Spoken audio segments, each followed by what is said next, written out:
Les contamos que para el evento se solicitó el servicio de interpretación de lengua de señas argentinas, pero debido a la escasez de este recurso, no vamos a poder contar con la presencia de un o una intérprete. Entonces, lo que se armó fue una activación de subtítulos durante la proyección simultánea con las mesas. Le queremos agradecer, antes que nada, a Ana Sosa por el sonido y también a nuestro colega y también cursante de la diplomatura, Pablo Licitra, que bueno, su trabajo fue el que permitió que este encuentro sea accesible, y también les podemos contar que va a ser grabado. Bueno, por si no les queda algo claro, lo pueden repetir, lo pueden compartir. Bien. Nuestra institución ha asumido la temática de la educación inclusiva como espacio de definición institucional, tanto para la formación de grado de los y las docentes de nivel inicial, como para los y las profesionales que cursan la formación pedagógica. En este sentido, nuestra diplomatura abre nuestra experiencia y sentido inclusivo hacia otros y otras docentes del sistema educativo en el contexto de una educación permanente. Es un desafío de los institutos formadores, cuya tarea, hoy más que nunca, debe exponer su sentido en espacios como este que hoy nos reúne.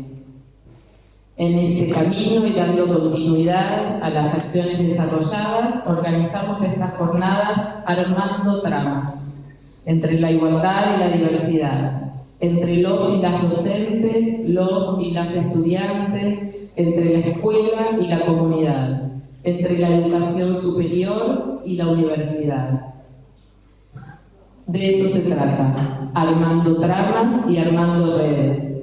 Desde el 2012 que venimos abordando diversos aspectos que vinculan la inclusión con varios campos: las prácticas, los diagnósticos, los saberes pedagógicos, los derechos. Hoy nos enfocaremos en dos de ellos: la convivencia en la escuela y la perspectiva de género como elementos irrenunciables en la trama de la inclusión. Como es habitual en este espacio, algunos de los y las cursantes egresados y egresadas expondrán sus trabajos finales. Y esto implica una valentía de ponerle el cuerpo, de ponerle el saber a una narración pedagógica e implicada. Hacia el final del encuentro, esto lo vamos anticipando, las coordinadoras de la diplomatura acá presentes, Vanessa Casal, María José Néspolo, nos van a contar y dar una apertura a la inscripción para la 8ª cohorte de la formación que iniciará el año próximo, en el 2023. Igual les comentamos que esos QR que están en las paredes del salón permiten el acceso a un formulario de preinscripción. Bien, a continuación le vamos a pedir a la regente de nuestra institución, Alejandra La Peña, que nos dé unas palabras de bienvenida.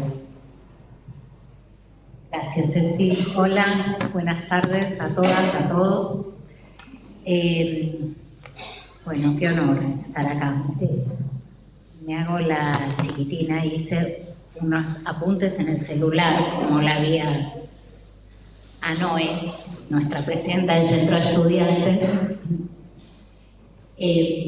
Quiero primero, antes que nada, darles la bienvenida a todos. Quiero agradecer la presencia de las profes, los profes, de los cursantes de las distintas carreras de la formación docente que ofrecemos en la escuela, tanto del profesorado de educación inicial como del ciclo de formación pedagógica, y también egresadas y egresados de la diplomatura y cursantes actuales de la diplomatura, con las transformaciones que ha ido teniendo en estos años.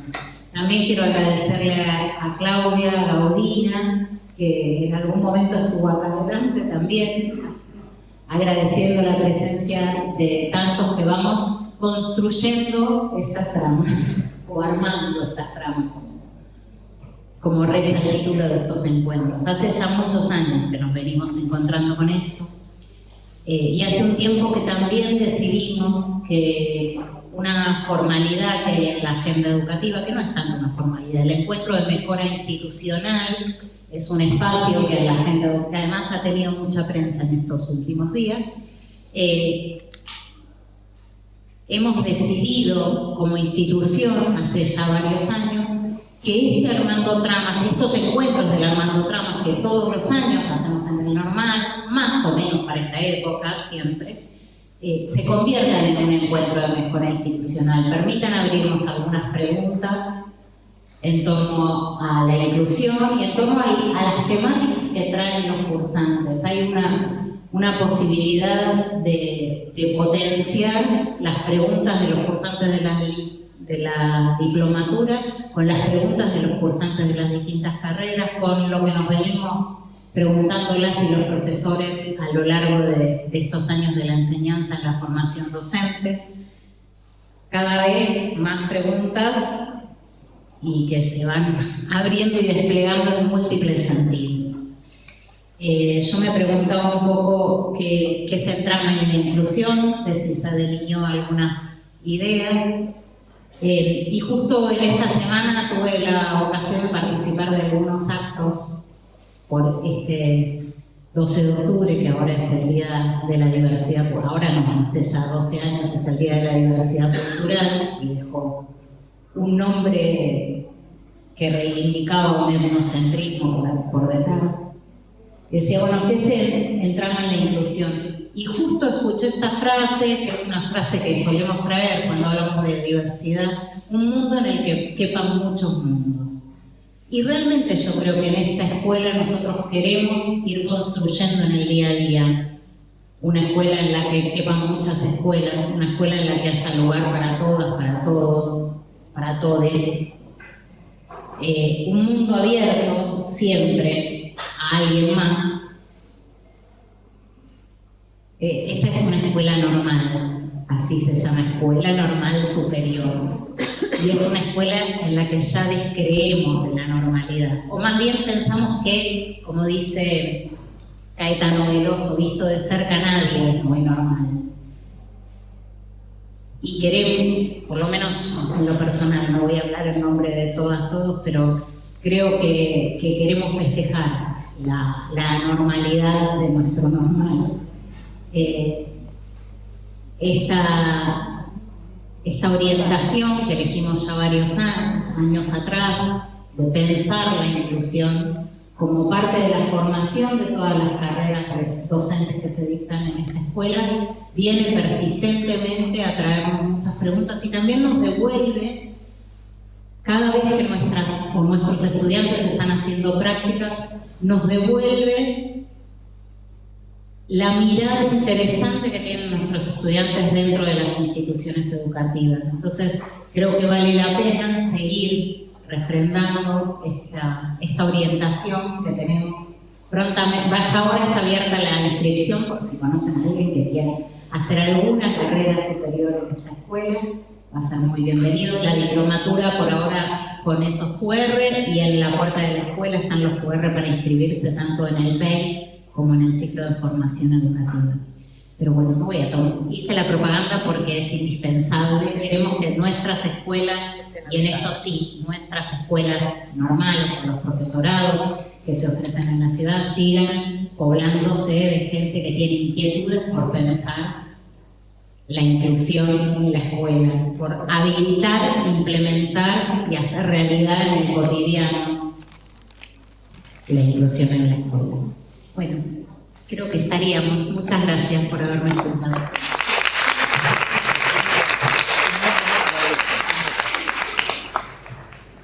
Bueno, muchas gracias, Ale. Y ahora les contamos algo que ya habíamos anticipado.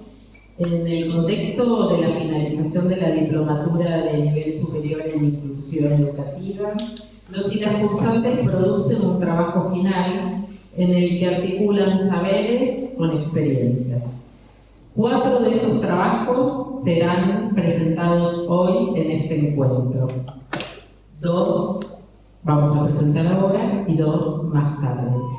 Una de las coordinadoras, María José, va a presentar estas 2 primeras narrativas. Invitamos a Matías Ansaldo y Andrea Sayas a subir.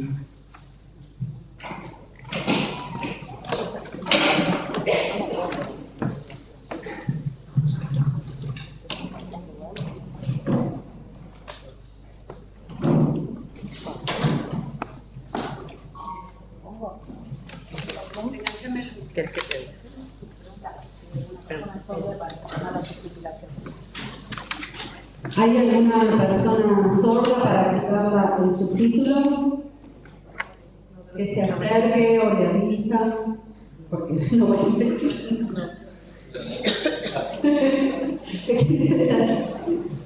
¿Alguna acompañante? ¿Alguien necesita que escribamos subtítulo?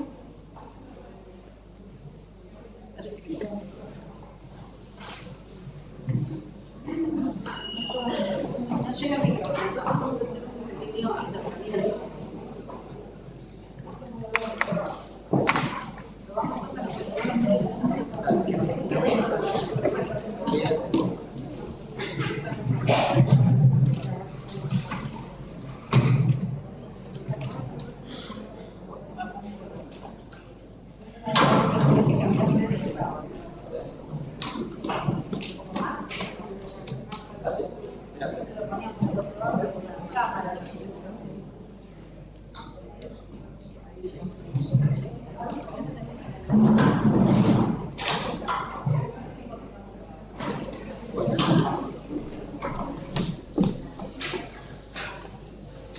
Bueno, perdonen el movimiento, cambiamos los lugares de siempre porque estamos grabando, que son las novedades.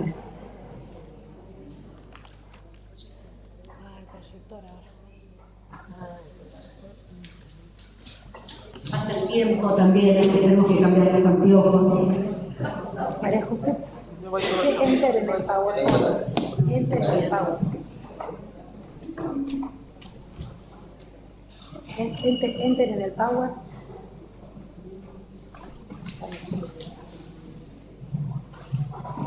Bueno, me toca presentar, ¿sí? Voy a tomarme un ratito de tiempo porque son las 10º jornadas, así que voy a tratar de hacer un resumen muy cortito. Vamos a ver si sale.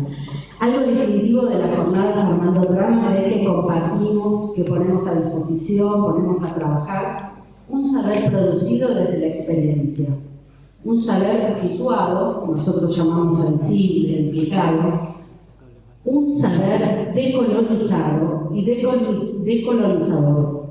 No se pretende receta, ni instructivo, ni revelación a imponer, sino reflexiones que ofrecemos para pensar juntos.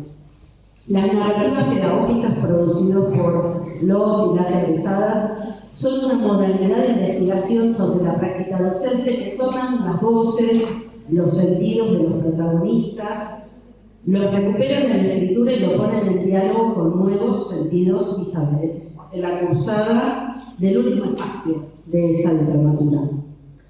En otras jornadas, cuando presentábamos estos trabajos, hablamos de la narrativa, de qué implica esta metodología de trabajo final y de investigación de narrar experiencias pedagógicas. Hablamos en algunos encuentros de la narrativa como trama colaborativa, como trabajo en comunidad de práctica, como experiencia también, en la medida que captura y permite apropiarse de lo vivido. Hablamos también de la narrativa como juego, en tanto que pone a correr la creatividad, pone en juego la elaboración, pone a trabajar este diálogo entre estructura y diacronía, hablábamos siguiendo a Agamben. También hablamos de narrativa en términos de trayectoria, de itinerario situado y acompañado. Hablamos de narrativa como trabajo de la memoria, contra presentes huidizos, fragmentados, desligados, un trabajo que implica historizar. Hablamos de aprendizaje y de apropiación, hablamos de narrativa y autoridad también, en la medida que hay un trabajo con la palabra, con tomar la palabra, con reconocimiento, con autorización, con emancipación.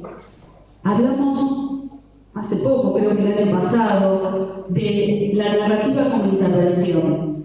En general siempre hablamos de la reflexión y del análisis crítico y de la reflexión en la práctica, en la reflexión sobre la práctica, pero nosotros también nos fuimos dando cuenta en estos años que había una reflexión para la práctica, para la acción.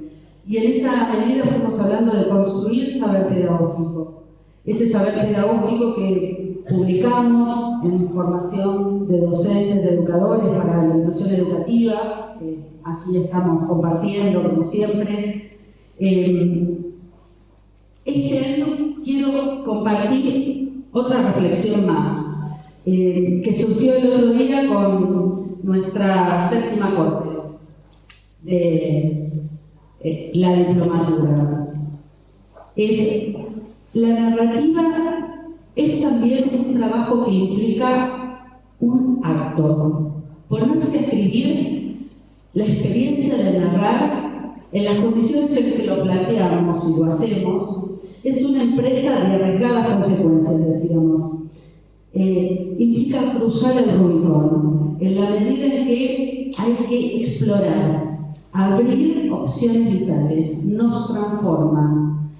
Todos los que transitaron la narrativa saben que cuando empezaron a escribir atravesaron los más variados estados de ánimos, desde el enojo, la sorpresa, la tensión, la incertidumbre, maravillarse también de lo que había pasado y frustrarse por momentos también en los diálogos con los compañeros y con los docentes, cuando había algo que transmitir, que preguntar, que no terminaba de cerrarse. En ese sentido implica extrañarse a sí mismo y reposicionarse. Es algo que nos modifica irremediablemente. Es decir, que escribir narrativa no solo es sintetizar y transmitir una experiencia, es también una experiencia en sí misma. En ese sentido, enlaza algo de el deseo y el acto, requiere, como decía recién Cecilia, decisión y valentía. Así que nosotros, en principio, festejamos a todos los que se atrevieron a esta aventura de transitar con nosotros y acompañarnos en este proceso de formación, a los que además se animan a escribir, a publicar, a compartir en cada una de las jornadas, y en especial a los 4 diplomados que vamos a compartir hoy. En primer lugar, a Matías Ansaldo, que nos va a contar la historia de Pedro, ¿sí?, de un otro que reverbera y nos transforma. Gracias a la coordinación y al equipo docente por convocar a egresados y egresadas, y emoción de ver también a nuevas cohortes que se siguen sumando a estos espacios, y que haya muchos espacios variados y no solo uno. Perdón, ¿no?, la discusión. Pero bueno, Pedro, como dice Majo, la historia de un otro que reverbera y nos transforma.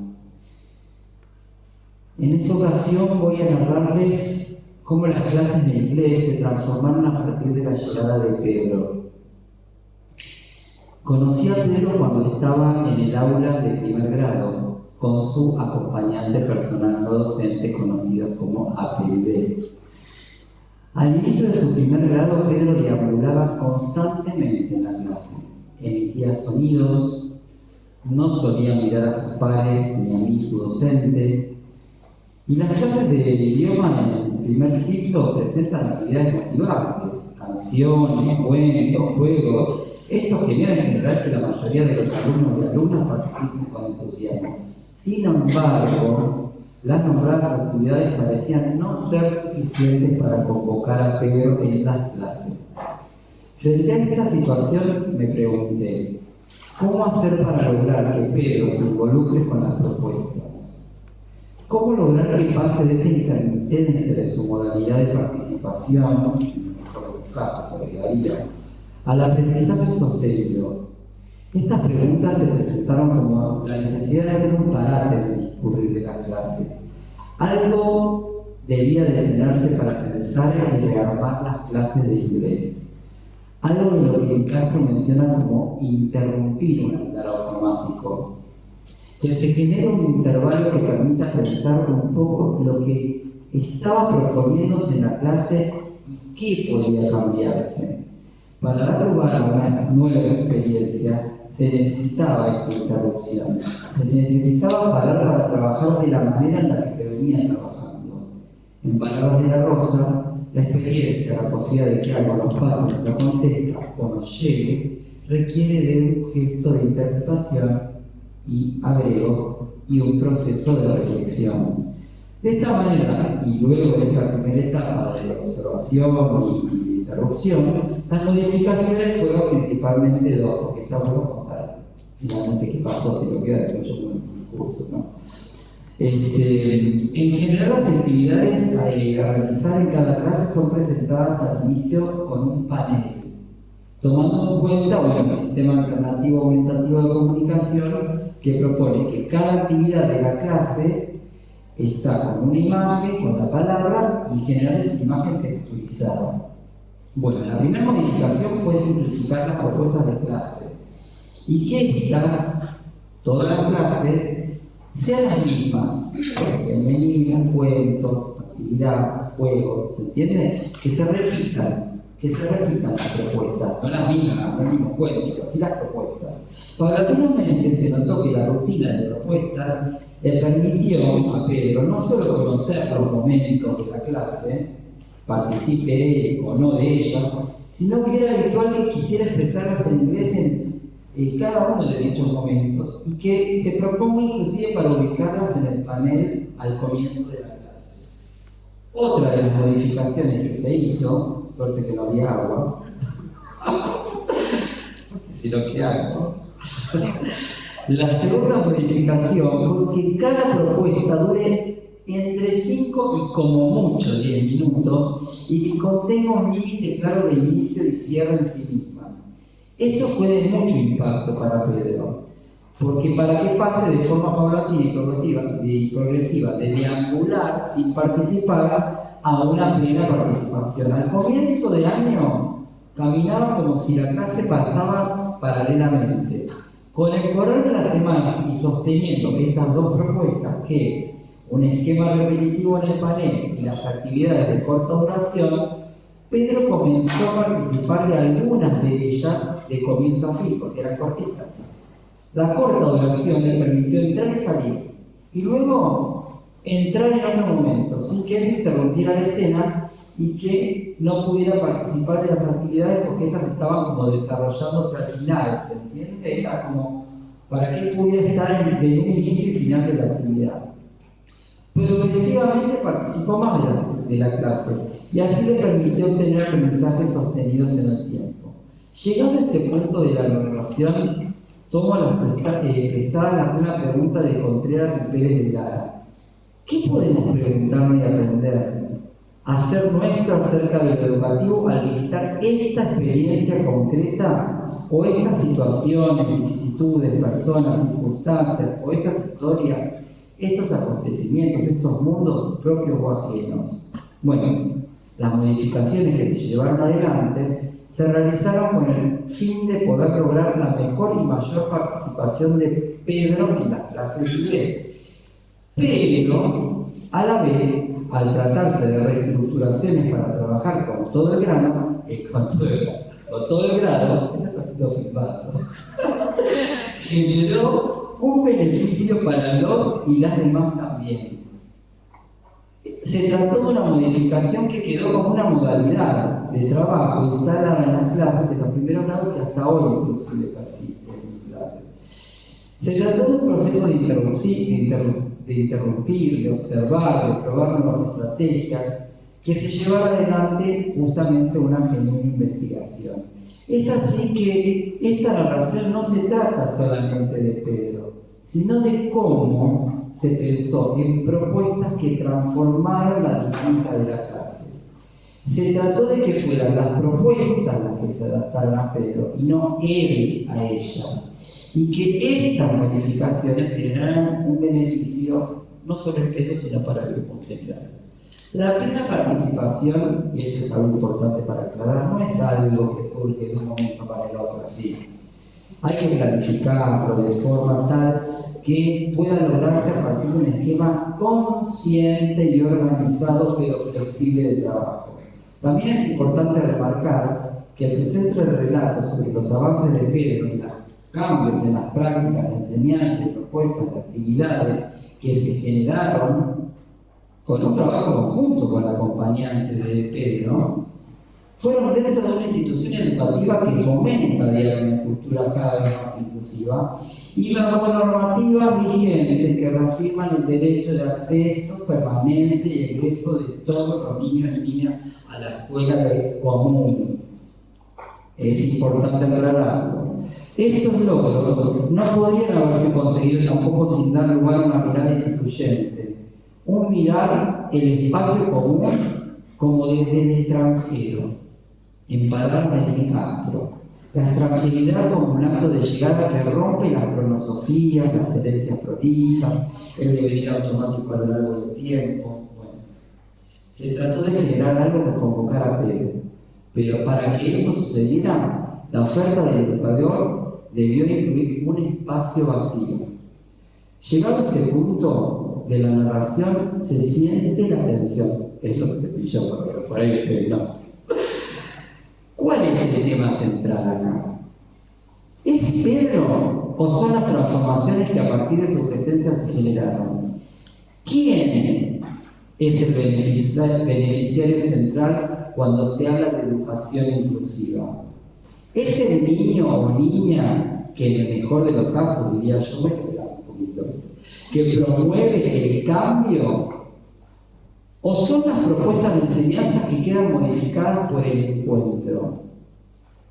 Es aquí que me permito tomar las ideas de Carlos Esplía para pensar no en una pedagogía que excluya, ni siquiera que hospede, sino una pedagogía del otro que vuelve y reverbera permanentemente.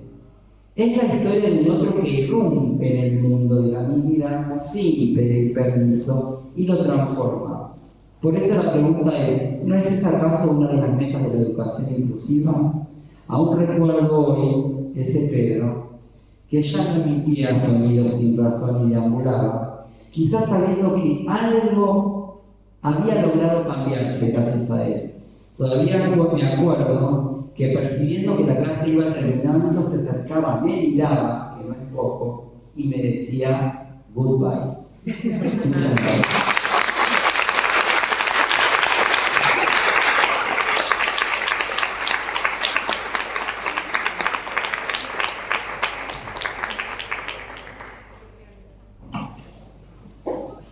Bueno, mientras nos acomodamos, ahora le toca a Andrea Sayas. Ella va a presentar una pasantía con todas las letras. Bueno, primero también me sumo el agradecimiento a los profes y comentar que, bueno, nosotros cursamos virtual, pero fue muy enriquecedor cuando hacíamos los trabajos en grupo y que también nos sirvió para reflexionar nuestras prácticas profesionales.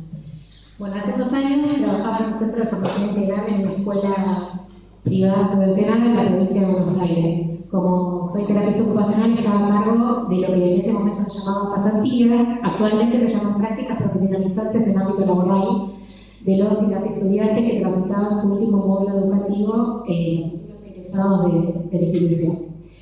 En general cuesta mucho conseguir espacios para pasantías, primero porque tienen que ser acordes a la formación de los estudiantes y en ese momento no era tanto, pero actualmente se exigen muchas cuestiones legales, ¿no?, que cumplan los lugares. En aquella ocasión, en una fábrica de galletitas cercana a nuestro centro de formación integral, nos abrió sus puertas después de compartir varias entrevistas conmigo y con la trabajadora social de la escuela. Desde la empresa nos habilitaron a observar la fábrica y una despensa donde se vendían productos al por menor. Finalmente, después de una evaluación, se decidió que el lugar de pasantía fuese el puesto de auxiliar de reposición y atención al cliente. Nosotros pensamos en Yamila para que fuese a realizar su pasantía ahí, ya que ella estaba en el taller de cocina. Bueno, tenía 17 años, vivía en un hogar desde los 3 años, junto a su hermana, quien ya había egresado de ese hogar, y ella también lo tenía que hacer cuando cumpliese 18. Iba a regresar a su casa paterna. Bueno, nosotros mientras hacíamos la narrativa tomamos autores de distintos cursos. De redes, de la materia redes, tomé el concepto de Pérez de Lara, que dice que la inclusión en el mundo laboral ordinario sería un indicador de los logros inclusivos en la educación, y se pregunta si más allá de la escuela habrá un trabajo para estos jóvenes con discapacidad. Esa duda siempre me acompañó durante toda la realización de esa pasantía y de otras, y me llevó a reflexionar cada paso que íbamos dando en el desarrollo de esta experiencia. Bueno, en abril empezamos a concurrir al lugar de trabajo, donde fuimos recibidas por Mariel, que era la vendedora y la repositoria, quien le fue enseñando las tareas que tenía que hacer. Mi función fue la de mediadora para lograr una buena y clara comunicación entre ellas. Hay una idea, que también la saqué de la materia de configuración de apoyo de Aschini y Hapkis, acerca de la práctica entre varios, ¿no? Esta práctica es una herramienta conceptual e instrumental que tiene un pilar en la figura del mediador y acompañante. Estos autores dicen que esta figura no debe saber todo acerca del otro, sino que sostener un encuadre para que pueda suceder ese legado cultural y para que nazca en él o la estudiante ese deseo de aprender. Bueno, en la institución teníamos encuentros con la joven para plantear situaciones que iban surgiendo, analizarlas, comprenderlas y poner en práctica varios aspectos de su puesto laboral. Trabajamos el cuidado, normas de cordialidad, cuestiones de la presencia personal, y hasta tuvimos que trabajar cómo reaccionar ante un robo, porque fue una de las cuestiones que sucedió. Bueno, se podría decir que fuimos construyendo los diferentes apoyos que Yamila iba precisando en su rol de pasante. Íbamos identificando barreras, diseñando estrategias para construir una práctica lo más autónoma posible. Fuimos llegando a junio y comencé a ver que entre Mariel y Yamila había un trato de compañeras y se entendían muy bien y ya tenían una rutina de trabajo armada. Así que mi función, digamos, fue haciéndose innecesaria. Bueno, Yamila siempre estuvo atenta, se mostraba bien predispuesta y hasta se animó a empezar a atender a los clientes, que era una tarea que le costaba muchísimo por su timidez, su personalidad. Así que, bueno, decidí ir al negocio de forma quincenal, no la acompañaba todas las veces que iba, sino que iba de forma quincenal y después del proceso invernal iba mensualmente. La idea era hacer, cuando iba, la entrevistaba a su compañera y a algún supervisor que haya estado trabajando con ella. Al principio iba a las mañanas que Yamila concurría para poder observarla, pero a medida que iba viendo que iba siendo más autónoma, empecé a revisarlas en cualquier momento, con un periodo determinado.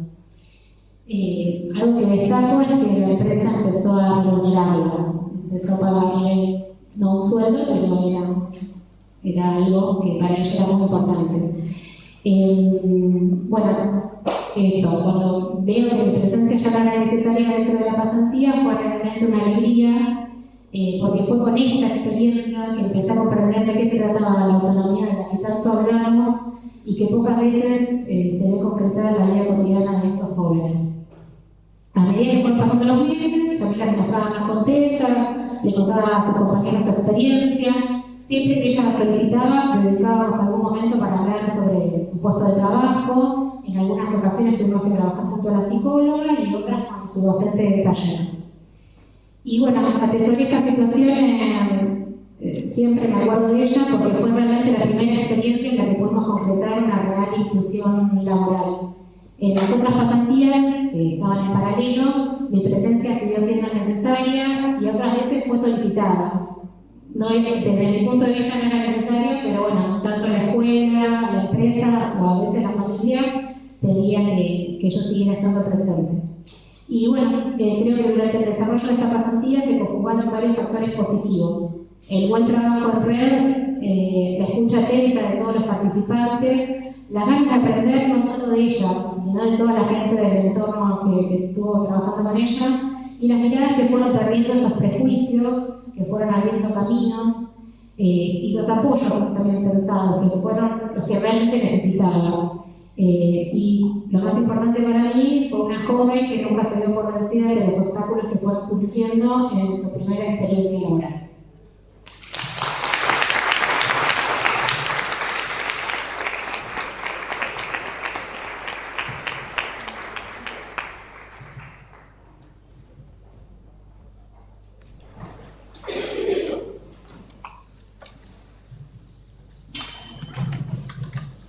Bueno, agradecemos a Matías, a Andrea,